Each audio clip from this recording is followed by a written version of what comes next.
मुज़ाकरात होंगे, मशरूत शराइत पर होंगे और इदारों से ही मुज़ाकरात होंगे। पता तो चल गया होगा आपको कि ये किसकी डिमांड्स हैं। सियासी जमातों से मुज़ाकरात नहीं करेंगे और मुज़ाकरात के लिए अली अमीन गंडापुर, उमर अयूब और शिबली फराज को बानी पीटीआई ने नामजद किया है। पाकिस्तान तहरीक इंसाफ की जानिब से बताया जा रहा है गुज़िश्ता रोज़ वज़ीर आला खैबर पख्तूनख्वा अली अमीन गंडापुर ने यह कहा कि बानी पीटीआई ने इदारों के साथ बातचीत का टास्क दे दिया है। किसी इदारे से जो भी बात होगी वो सबके सामने होगी, अवाम से कोई भी बात नहीं छुपाई जाएगी। जबकि मौलाना फजलुर रहमान के असेंबली में तहरीक इंसाफ की जलसों की हिमायत पर अली अमीन गंडापुर ने यह कहा कि मौलाना फजलुर रहमान हमें सपोर्ट करते हैं तो हम उनका शुक्रिया अदा करते हैं और मौलाना साहब अगर समझते हैं कि वाकई मैंडेट चोरी हुआ है तो मैं हाजिर हूं। अरे वाह, चश्मे फलक ने यह नजारा भी देखा कि अली अमीन गंडापुर ने मौलाना साहब का शुक्रिया अदा किया। अरे वाह, क्या बात है। दिस इज व्हाट सियासत डू इन पाकिस्तान।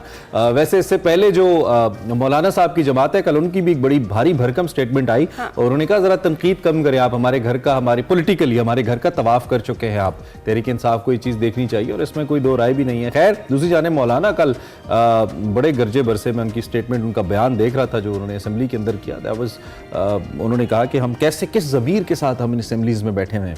बड़े क्रिटिकल थे मौलाना। आज कराची में एक जलसा आम से खिताब कर रहे हैं। 9 मई को पेशावर में मिलियन मार्च करने का ऐलान किया है। 9 मई को, 9 मई आपको पता है ना, एक बड़ा अहम दिन है। पिछली दफ़ा 9 मई को बड़े फसादात हो गए थे मुल्क के अंदर। तो देखते हैं कि इस 9 मई को ये जो जलसा है इसकी लाइन क्या होती है, किस जानिब ये जाता है। अच्छा, इसके बाद जो सड़कों पर है एहतजाज, उसके हवाले से आपको बताएं कि तहरीक इंसाफ अपने मुतालबात मनवा लेगी या नहीं, इस पर हमने बात करनी है। और इस पर बात करेंगे कि कल सदर ममलिकत आसिफ अली ज़रदारी से जो इनके रहनुमाओं की मुलाकात है वो कैसी रही, क्योंकि इसमें दोनों ने फिर एक दफ़ा एक डेड लॉक को ख़त्म करते हुए ये फैसला किया जी कि कौम की खिदमत की जाएगी। अब ये देखना है कि क्या ये नून लीग के खिलाफ एक नई फॉर्मेशन है जो कि बन रही है या फिर कुछ और है, इस पे भी हमने बात करनी है। जी हाँ, और बात करने के लिए सीनियर तजज़ियाकार आमिर ज़िया साहब हमारे साथ मौजूद हैं। अस्सलाम वालेकुम आमिर ज़िया साहब, कैसे हैं आप? जी वालेकुम सलाम हिना साहिबा और इमरान साहब, बिल्कुल मैं खैरियत से। मुझे बड़ा अच्छा लगा आपने कुछ कराची के गमों का तस्करा किया, कुछ बसों की बात की। मैं अगर आप इजाजत है आपके प्रोग्राम के तवस्सुस से जी, आपको पता है वाले जो हैं वो एक तो स्पीड क्रिमिनल्स का शिकार हैं जी, ऐसी दूसरे ये वो आवारा कुत्तों का शिकार है। अभी मैंने गुज़िश्ता शाम देखा एक बुजुर्ग को 8 कुत्तों का गोल दौड़ा रहा था। तो यहाँ पर ये छोटी चीजें जो दुनिया में कहीं मसला नहीं होती, वो कराची और सिंध के अवाम के लिए मसला बन रही है। 50,000 से ज्यादा डॉग बाइट के केसेस हुए हैं और यहाँ किसी हुक्मरान के कान पे जू नहीं रेंगती। अब मेरे ख्याल में दूसरा शहरी स्पीड क्रिमिनल्स को मारे, कुत्तों को भी हमें खुद ही मारना पड़ेगा क्योंकि यहाँ पे पुरसाने हाल नहीं है।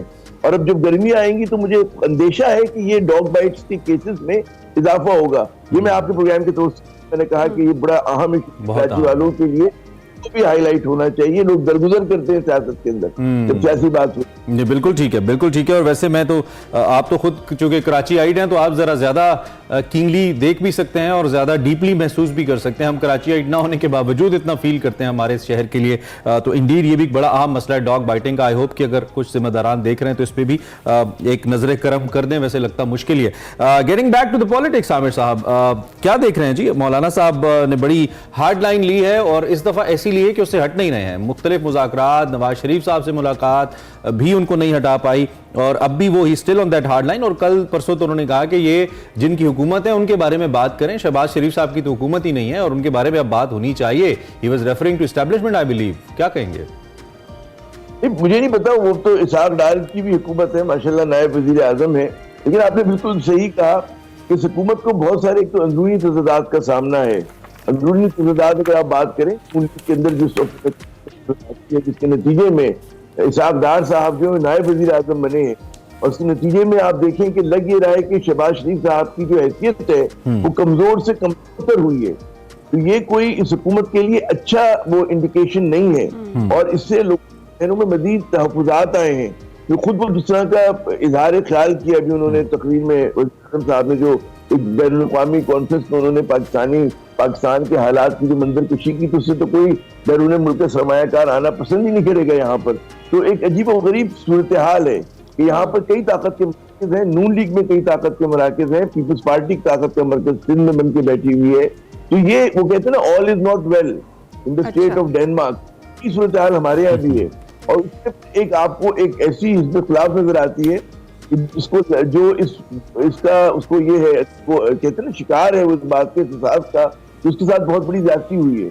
उस पर मौलाना भी हो, उस पर पीटीआई भी हो। रहता है कि मतलब जो इनकी कुछ हलीम के बाद पड़ सकती है, तो हुकूमत के लिए मेरे ख्याल में अच्छी टाइडिंग्स नहीं है, और हुकूमत से ज्यादा सिर्फ पाकिस्तान के लिए और आवाम के लिए नहीं है, क्योंकि हमें एक मुस्तहकम हुकूमत की जरूरत है जो हमारे मसलों को हल कर सके और जो अवाम दोस्त हो। तो भी अवाम दोस्ती के मसाइल बहुत मतलब है परवाह नहीं कर रहे। जी ना। तो आमिर साहब, जिस तरह से हम स्पेसिफिकली मौलाना फजल रहमान की टोन पे बात कर रहे हैं, अचानक सख्ती देखी हमने उनकी टोन में, और जलसा कर रहे हैं आज कराची में, फिर 9 मई को मिलियन मार्च का ऐलान किया है, क्या वजह नजर आती है ये जो टोन की तब्दीली है उसके पीछे? कि टोन में एकदम उनकी तब्दीली नहीं आई है, वो बड़ा ग्रेजुएट है, और उन्होंने मतलब कई अपने इंडिकेटर्स दिए कि जनाब मुझे मना लें, मुझे भी हिस्सा दें, क्योंकि उनको एक उनका बड़ा जायज सवाल है कि जनाब हुकूमत हटाने में तो ये भी पेश थे पीटीआई के खिलाफ जो भी महाज, लेकिन जब की बात आई तो पता चला मौलाना साहब बाहर हो गए। उनको उस तरह की मतलब है, वो सदारत सदर बनना चाह रहे थे, ना बन सके, बलूचिस्तान की हुकूमत के ख्वाह थे, अहम मिनिस्ट्रीज के ख्वाह थे, तो पता चला कि उनको कुछ भी नहीं मिला, और क्योंकि कुछ नहीं मिला या बहुत उनकी तवक्कुआत से कम मिला, तो उनका शिकायत जायज है। डायरेक्ट सियासतदान है, वो समझते मेरे ये मत रहे कि उन्होंने एक बार कमिट कर दिया अपने आप को तो कमिट किए रहेंगे, उनको बनाया जा सकता है। अब किस कीमत पे मानेंगे, ये एक बड़ा दिलचस्प सवाल है। उन्हें कौन बनाएगा? नून लीग बनाएगी, पीपल्स पार्टी बनाएगी, मिलकर दोनों बनाएंगे, एस्टेब्लिशमेंट को उसमें कोई रोल होगा, किरदार होगा, और उसकी कीमत क्या होगी, ये एक बड़ा सवाल है।